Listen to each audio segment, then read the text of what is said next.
On fait la place à Maître Gobard. Oui, bonjour à Salut tous. Claude, désolé hein, du Trop- décalage. Pas de problème, je savais qu'il y avait Olivier, donc je savais que le temps serait pas respecté. Oh, regarde-le, l'autre. Il est encore plus bavard que moi, lui. Donc alors, préparation concours professorat de sport. Donc sur le lancement, donc on a fait un peu une opération commando en 2021 quand le concours a repris, en se disant bon ben on sort du confinement, on a donc commencé à travailler en FOAD. Il y a ce concours qui, donc de mémoire, hein, on a su l'ouverture du concours un mois avant les écrits. Donc on s'est dit, allez, on essaye, on essaye de créer quelque chose en FOAD pour ce concours 2021. 100% FOAD, on se lance. Donc ça a été les balbutiements. Ça a rencontré un grand succès, évidemment parce que personne n'était prêt à proposer quelque chose en un mois.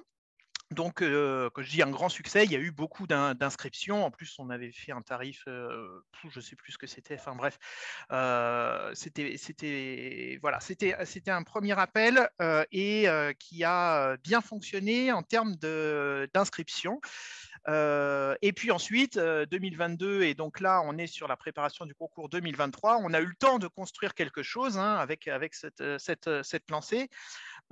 Et en fait, j'aime bien dire préparer, expliquer ça de cette manière-là, parce qu'en fait, on s'est lancé de cette manière-là sans l'avoir préparé, et puis on s'est préparé ensuite sur les années 2022-2023, parce qu'on s'est rendu compte finalement que la FOAD était particulièrement adaptée à ce public qui se prépare à un concours. Alors, j'ai pas tout écouté, mais j'ai un petit peu écouté la conférence juste avant, et c'est vrai que je m'y suis retrouvé dans beaucoup de ce qui a été dit sur les avantages de la formation à distance. Donc je dis que c'est adapté à ce public-là, parce que vous imaginez bien que les personnes qui se préparent à ce concours, il y en a extrêmement peu, en tout cas moi j'en connais pas là, qui ne font que ça à plein temps, se préparer à ce concours du professorat de sport. C'est-à-dire qu'ils ont tous déjà une activité professionnelle et ou une activité de club,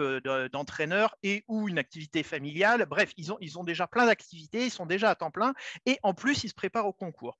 Donc, avoir une modularité dans la préparation, ça convient parfaitement. En plus, c'est des gens qui ont une motivation, évidemment. Hein, ils ne sont pas là parce qu'ils doivent, on les a tirés pour s'inscrire. Hein. Ils ont cette motivation de vouloir s'investir. Donc là-dessus, moi, je trouve que ça convient parfaitement. En plus, la deuxième chose, c'est que ça convient également sur l'individualisation de la préparation. C'est-à-dire que là encore, je fais référence à ce qui a été dit tout à l'heure. Voilà, des profils très différents entre ceux qui le passent en interne, qui viennent de la territoriale, ceux qui le passent en interne, qui sont déjà contractuels dans les services, ceux qui sont déjà entraîneurs, parfois certains des entraîneurs nationaux, ceux qui ont été sportifs de haut niveau, ou juste des étudiants stapsiens qui sortent et puis qui se disent pourquoi pas. Donc des profils très différents qui viennent chercher forcément des éléments différents. Et donc, là encore, la formation à distance permet vraiment d'individualiser finalement les parcours. Ils viennent chercher seulement ce dont ils ont besoin. Bon, ça c'est l'idéal, évidemment. Ils essayent surtout d'aller chercher tout ce qu'ils peuvent en fonction de leur disponibilité aussi. Hein. Je remets la réalité en face. Là, tous ils me disent bah ouais, mais là j'ai du mal à suivre les visios, j'ai du mal à faire ceci, cela, parce que j'ai une activité à temps plein. Donc je reviens à ce que je disais. Donc voilà, en tout cas, moi, je pense que aujourd'hui, cette préparation concours FOAD est vraiment adaptée à ce public-là qui n'est pas forcément complètement disponible pour se rendre, pour aller dans un OF 2 fois par semaine, 2 jours par semaine, hein, parce qu'ils ont des activités professionnelles ou sportives. Et puis sur l'individualisation des parcours sur les contenus qui viennent chercher. Donc ensuite, moi, comment j'ai construit ça? Évidemment, sur les modularités, il y a du synchrone et de l'asynchrone. Hein, donc, tout ce qui est synchrone, donc c'est des classes virtuelles, hein, des visios qu'on organise. Donc, je les ai organisées en trois types de visios différentes. Hein. On a les visios thématiques sur les connaissances des politiques publiques, sur l'entraînement, sur la prépa physique, la prépa mentale, etc. Enfin, toutes les thèmes qu'on peut retrouver dans les épreuves du concours. Les visios méthodologiques pour comprendre évidemment les épreuves. Et puis, là aussi, hein, j'ai appris à mettre ça en place, c'est les visios de régulation. Donc, les visios de régulation, elles sont forcément organisées par moi. Et elles sont, je dois en avoir une dizaine dans l'année, hein, on va dire à peu près une par mois, où on se retrouve autour de l'écran et puis on discute de l'organisation de la prépa, de leur organisation personnelle aussi. Est-ce qu'ils arrivent à se consacrer des temps dans la semaine pour faire, pour se préparer au concours. On discute également de la plateforme, hein, l'outil, hein, puisqu'on utilise Claroline, donc l'outil, hein, les subtilités, les petits bugs, les problèmes, les badges, les ceci, les cela. Donc en fait, ces visios de régulation sont extrêmement suivies et aujourd'hui, elles sont indispensables, même si en fait, pour autant, il n'y a pas de badge et il n'y a pas de contenu spécifique sur ces visios-là. Donc ça aussi, hein, c'est quelque chose de très important. Donc ça, c'est pour la partie synchrone, qui évidemment peut se transformer en asynchrone, puisqu'on enregistre, et puis ensuite, ils ont les différentes playlists sur leur plateforme.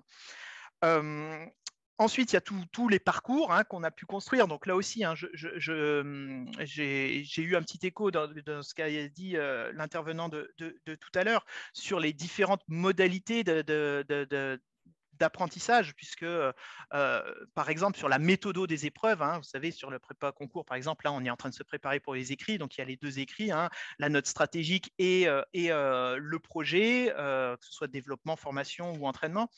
Donc ils ont des interventions avec des spécialistes des épreuves sur la méthode, sur comment répondre à cette épreuve-là, mais en plus il y a des parcours, c'est-à-dire que là aussi, au final, c'est deux fois la même chose. Mais là aussi, je me rends compte qu'il y en a qui apprennent mieux via des parcours, d'autres qui préfèrent avoir l'intervenant en face pour poser les questions, etc. Donc là, ça me permet, la FOAD permet de multiplier finalement les façons d'apprendre et les façons d'assimiler. Et donc, chacun peut s'y retrouver. Dans les classes virtuelles, évidemment, je n'ai pas dit, mais on a également des cours collectifs d'anglais. Et puis voilà. Alors sur le synchrone, on a également des écrits, c'est-à-dire que je propose effectivement des écrits blancs, des écrits qui asynchrones, donc où je donne une date limite, ils doivent me rendre les écrits, etc. Mais j'organise également des écrits synchrones, c'est-à-dire que, alors on n'utilise pas de la visio, mais simplement j'envoie, alors je les ai programmés les samedis matins, certains samedis matins, j'envoie le sujet à 8h, ils me le rendent pour midi, comme ça les entraîne vraiment tous ensemble au même moment à écrire et puis à utiliser le crayon, à pas aller sur Internet pour faire des recherches sur des politiques publiques ou d'autres sujets, et puis de vraiment s'entraîner. Donc là aussi, hein, dans les dispositifs synchrones, il y a ces écrits blancs. Et après, on aura évidemment sur la deuxième partie, hein, sur les oraux, la préparation des oraux. Donc là, on reprend un petit peu ces visios méthodologiques sur les oraux, donc les trois types, les trois oraux, hein, pour information. Donc il y a une épreuve d'anglais. Ouais. Ouais, je ne sais pas si tu as prévu de le faire ou pas. Est-ce qu'en parallèle, tu peux nous faire un partage d'écran et nous montrer un peu le support? De l'espace d'activité? Oui, bien sûr. Ouais. Non, je n'avais Ouais. pas forcément prévu, mais évidemment, je peux le faire. Comme ça, on peut voir un petit peu en détail. Pas de problème. Jack. Voilà. Donc, alors, je le présente un petit peu. Donc, toujours pareil, moi, les espaces d'activité, je les utilise énormément comme des portes d'entrée. Hein. Bon, j'imagine que je suis pas révolutionnaire en disant ça, mais c'est vraiment ça. Hein. C'est leur porte d'entrée pour accéder à l'ensemble des parcours, des ressources. Et puis, parfois, ils basculent dans d'autres espaces d'activité. Parfois, ils ont leur parcours à l'intérieur de l'espace d'activité. Bref, peu importe, mais c'est toujours leur porte d'entrée. Donc, leur porte d'entrée est forcément conçue avec un accueil où ils vont retrouver les différentes playlists. Donc, vous voyez, là, il y a par exemple la playlist des visios de régulation. Là, ils ont la playlist de toutes les visios, quelles qu'elles soient. Donc là, ce matin, il y avait un cours d'anglais. Donc, VA, c'est les visios d'anglais. C'était le cours d'anglais numéro 5, etc. Ils ont les actus aussi dans tout ce qui est asynchrone. C'est-à-dire que je leur envoie régulièrement des actus, des guides que peut faire le ministère, etc. Et puis, ils ont alors deux widgets là, importants qui rythment leur formation, parce que là aussi, moi j'ai un peu découvert ça au fur et à mesure, à force de faire de la FOAD, c'est que on ne peut pas laisser des gens complètement en autonomie, il y a besoin de rythmer. C'est leur formation, surtout quand ça s'étale sur 6, 8, 10 mois, forcément il faut donner du rythme. Et donc, le rythme, ils sont avec ces deux widgets, avec l'agenda. L'agenda, en fait, c'est tous les rendez-vous synchrones. Donc là, vous voyez, je leur avais mis, par exemple, de s'inscrire là aujourd'hui. Ils pouvaient suivre le RNSPF, ce séminaire. Et puis, vous voyez que demain, ils ont une visio de méthodo, une visio de régulation. Dans 2 jours, ils ont une autre visio thématique, VM, VR, VT, c'est ça, les visios méthodologiques, régulation et thématiques. Donc ça, c'est les rendez-vous synchrones. Les travaux à faire, c'est plutôt les rendez-vous asynchrones. Donc, en fait, ils ont accès à l'ensemble des parcours, à l'ensemble des ressources dès le début. C'est-à-dire que je n'ouvre pas au fur et à mesure. Encore une fois, comme chacun peut s'approprier cette préparation, j'ouvre tout dès le début. Par contre, je rythme quand même, je leur donne quand même des échéances sur tous les travaux asynchrones. Donc là, ils l'ont dans les travaux à faire, où ils vont retrouver des parcours, ils vont avoir des exercices que je peux leur donner, etc. Ils ont un certain nombre de choses qui leur donnent une visibilité sur évidemment toute leur préparation. Et puis ensuite, donc, un petit onglet sur qu'est-ce que le professorat de sport, comprendre le métier, les fonctions et puis les épreuves du concours. Et ensuite, ils ont 2 onglets importants, préparation des écrits, sur lesquels ils vont retrouver leur programme. Alors, ils l'ont dans l'agenda, mais ils vont retrouver les programmes des visiothématiques, méthodologiques et de régulation, avec les playlists des replays, en playlist de ces trois thématiques. Et puis l'onglet de préparation de Zoro, où évidemment, pour l'instant, il n'est pas encore complètement alimenté, si ce n'est la préparation de l'épreuve d'anglais, où là, il retrouve les playlists, les documents de la prof d'anglais, puisqu'on n'attend pas d'être admissible pour se préparer à l'épreuve d'anglais. L'onglet jaune, c'est les parcours et ressources documentaires. Donc, c'est là où je vous disais, j'ai absolument tout rendu accessible dès le début. Donc, ils retrouvent l'ensemble de leur parcours que j'ai conçu pour qui sont sur cet espace d'activité. Donc, vous voyez qu'il y en a un peu plus d'une dizaine de parcours sur l'espace d'activité. Et puis, en dessous, il y a tout un tas de types de ressources qui peuvent être complémentaires, qui peuvent être des espaces d'activité d'ailleurs du RNSPF. Je ne me prive pas de rendre accessibles les espaces d'activité conçus par les collègues et qui aujourd'hui tournent dans le réseau du RNSPF. Et donc, ils vont retrouver ici tous ces éléments-là dans parcours et ressources documentaires. Voilà. Vous voyez qu'il y a un dernier petit onglet pour les jurys et intervenants, c'est surtout pour lorsque je prépare aux oraux, là aussi, j'inscris tous les évaluateurs des oraux à l'espace d'activité, et donc je suis en train de concevoir, ce que je n'avais pas fait les autres années d'avant, des ressources et des points, des documents à destination des évaluateurs, donc en fait des grilles d'évaluation pour faire passer les oraux blancs. Voilà, du coup, je n'ai pas forcément tout dit dans l'ordre, mais je crois que j'ai à peu près présenté ce que je voulais vous présenter. Je reste disponible aux questions. Je vois qu'il y a des choses dans le chat. Peut-être c'est des Ouais, questions. Non. il y a Arnaud qui en plus s'est fait couper la chic tout à l'heure, là, qui demande comment tu travailles avec les autres crêpes qui préparent au concours. Déjà, est-ce que tu travailles avec d'autres crêpes qui préparent au concours? Non, je ne prépare pas avec d'autres crêpes qui travaillent, ceux qui préparent au concours. On l'a un petit peu fait. Alors avant, il y avait le réseau qui existait avant que je m'en occupe. Enfin, avant, j'intervenais sur la prépa concours du Crêpes de Dijon, mais j'étais pas coordonnateur et je sais qu'il y avait ce réseau un peu piloté par l'INSEP qui existait avant. J'ai été un peu impliqué dans ce réseau qui a essayé de reprendre vie en 2021 quand le concours est reparti. J'ai dû faire une ou deux réunions. Je crois qu'il y a Karine, elle était là tout à l'heure, elle était connectée, Karine de Talence. Je ne sais pas si elle est toujours connectée. Je ne sais pas si ce réseau existe encore. En tout cas, je ne suis pas dedans. Et donc, non, on ne travaille pas directement avec les autres prépas au concours. Par contre,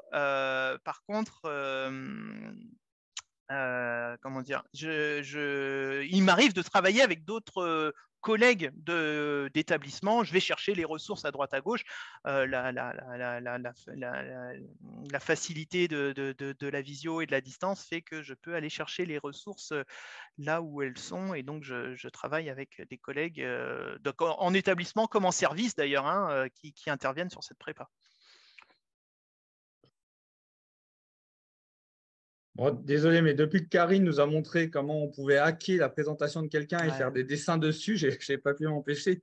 Mais je suis resté soft, hein, vu qu'on a eu quelque chose sur les violences sexuelles. D'habitude, c'est un peu plus phallique les dessins, mais là, on a fait quelque chose de plus mignon, on va dire. Ouais, j'ai bien compris. Donc voilà, donc en fait, pour dire, c'est une préparation dans son évaluation qui marche très bien. Donc si je prends les chiffres de l'année dernière, il y a eu 35 inscrits. Donc ça, c'est des chiffres qu'on n'a jamais eu, évidemment, au sein du Crêpes Bourgogne-Franche-Comté, d'avoir 35 inscrits au concours au concours du professorat de sport.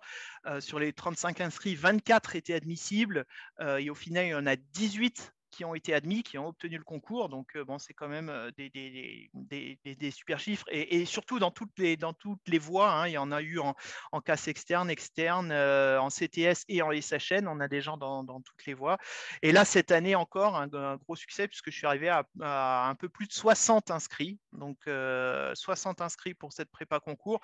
C'est là où on voit que ça convient vraiment, la formation à distance convient vraiment à ce public-là. Moi, j'en suis là totalement convaincu. Je le pensais fortement, mais là, j'en suis complètement convaincu. Et alors, je vois qu'il y a ma collègue Maïté qui est connectée aussi. Donc, à tel point qu'aujourd'hui, cette reconnaissance de cette réussite, de cette prépa au concours a fait que la JEPVA nous a commandé une préparation au concours CEPJ. Et donc on a organisé une prépa concours CEPJ sur le même modèle, de la même façon, mais qui est piloté par Maïté Davidovi, là, qui est connectée là. Et qui marche également très très bien. C'est la première fois qu'il y avait une prépa. Alors il y avait des accompagnements à certains candidats au concours CEPJ, mais il n'y a jamais vraiment eu de vraie prépa à CEPJ, à ma connaissance. En tout cas, c'est ce qu'on nous a dit. Donc ce serait la première. Et là, je crois que Maïté doit y avoir 35 inscrits, quelque chose comme ça. Ouais, 36 qui se sont positionnés, 32 qui sont définitivement inscrits et les autres, on attend encore les documents. Et on a encore des demandes. Un petit mot, Maïté, pour nous dire justement où tu en es. Est-ce que tu Alors moi, j'ai vraiment le format? J'ai fait du piratage. Enfin, j'ai vraiment. En fait, ça a été un peu court le délai entre le moment où on m'a donné la prépa et le moment où il fallait la lancer. Donc, je n'ai pas cherché à réfléchir. J'ai repris vraiment la méthode d'organisation de Florent que je connaissais et qui fonctionnait sur le professorat de sport. Et je me suis concentrée sur la recherche des intervenants et des collègues, parce que c'est une prépa concours CEPJ. Je suis prof de sport.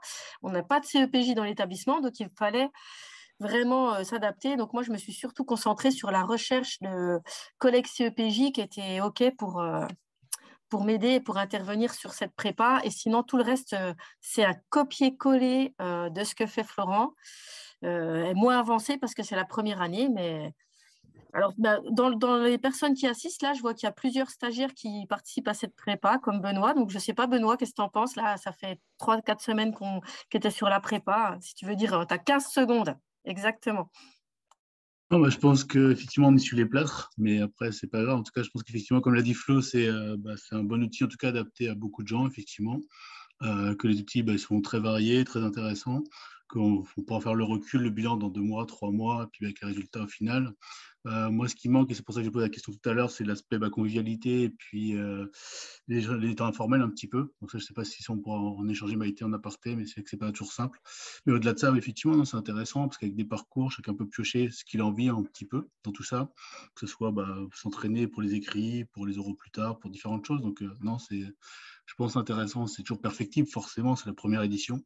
Mais non, je pense que c'est déjà relativement sérieux, en tout cas avec le peu de recul qu'il y a. Et le fait de servir de l'expertise de Florent, je pense que c'est plus facilitant pour toi aussi, Maïté, et rassurant. Voilà. Est-ce que cette présentation appelle à des réactions, des commentaires, des questions? On peut s'accorder encore quelques minutes pour ça avant de conclure sur cette journée bien chargée en informations, en contenu. Ouais, moi, j'ai une question pour Florent. Oui, salut Karine. Salut. Tu vois, au regard de ton expérience de l'année dernière, dans ta stratégie cette année, est-ce que tu as changé quelque chose et quoi? Alors, quand je parle de stratégie, c'est vraiment, tu vas adapter tes modalités ou Oui. tes modules, ou je ne sais pas. En tout cas, dans la stratégie, vraiment, qu'est-ce que tu as pu changer? Alors, oui, j'ai changé certaines choses. J'ai changé tout d'abord, j'ai pris le temps de réunir des correcteurs et des évaluateurs. Et donc, j'avais fait le bilan avec les correcteurs et les évaluateurs déjà l'année dernière, ce que je n'avais pas fait l'année d'avant. Là, j'ai pris le temps de les réunir pour réfléchir ensemble à des corrections. En fait, aujourd'hui, une des faiblesses que moi j'avais identifiées, c'était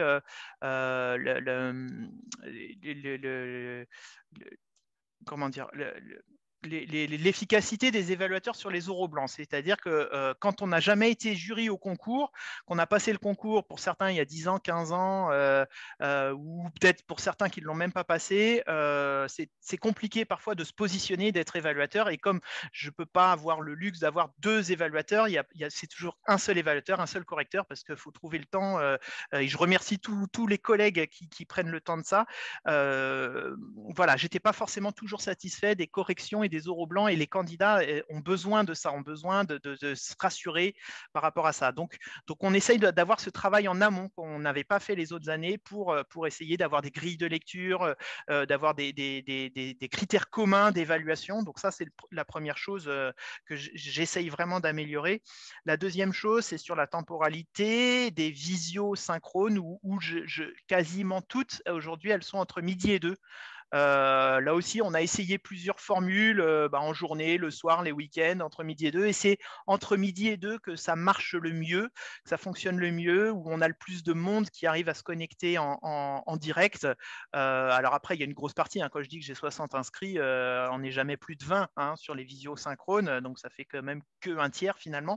Et tous les autres regardent en replay. Ils regardent ce qu'ils regardent. Mais c'est quand même mieux. Il y a plus de présence quand même en direct en le faisant entre midi et 2.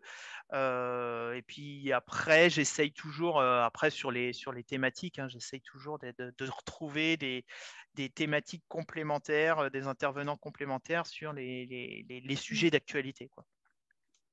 Ok. Je te fais pas plus parler parce qu'après on va dire que t'es. Je suis bavard. Non, il est au Si, téléphone. respectez le timing. Allez, une toute dernière Merci. question et après ce sera le temps de conclure. Nos yeux le réclament. Arnaud.